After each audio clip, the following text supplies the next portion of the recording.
അണുമണി തൂക്ക അഹങ്കാരമുള്ള സ്വർഗത്ത് പ്രവേശിക്കൂല എന്ന് കേട്ടില്ല നിങ്ങൾ? എന്താ ഈ അണു എന്ന് പറഞ്ഞു കഴിഞ്ഞാൽ നമുക്ക് കാണാൻ പോലും പറ്റാത്ത അത്രയും ചെറിയ അവസ്ഥയിൽ അഹങ്കാരമുള്ള ആൾക്കാർ സ്വർഗത്ത് പ്രവേശിക്കൂല എന്നാണ് ഇതിനർത്ഥം. ഒന്ന് ചോദിച്ചോട്ടെ, ഇപ്പം നമ്മളിങ്ങനെ ഇരിക്കുന്ന സമയത്ത് ഒരാൾ നമ്മളോട് സംസാരിക്കും, ഇവനാരാ എന്നോട് ഇത് വന്ന് ചോദിക്കാൻ, ഇവനാരാ എന്നോട് ഇങ്ങനത്തെ സംസാരിക്കാൻ, ഞാൻ ആരാന്നറിയോ? ഈ സംസാരങ്ങളൊക്കെ അണുമണിയിൽ നിൽക്കുമോ? അല്ലെങ്കിൽ എത്ര കിലോഗ്രാം വരും?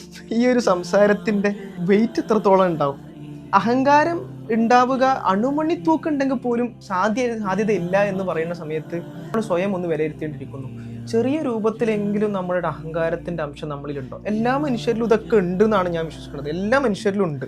പക്ഷെ അതിനില്ലായ്മ ചെയ്യേണ്ടതില്ലേ? നമ്മൾ അറിഞ്ഞുകൊണ്ട് തന്നെ നമ്മൾ ആരുമല്ല, നമ്മൾ ജസ്റ്റ് ഇവിടെ ജീവിച്ച് മരിക്കാൻ വേണ്ടി ആയുസ് മാത്രമായിട്ടൊന്ന് ജീവിച്ച് തീർക്കണം.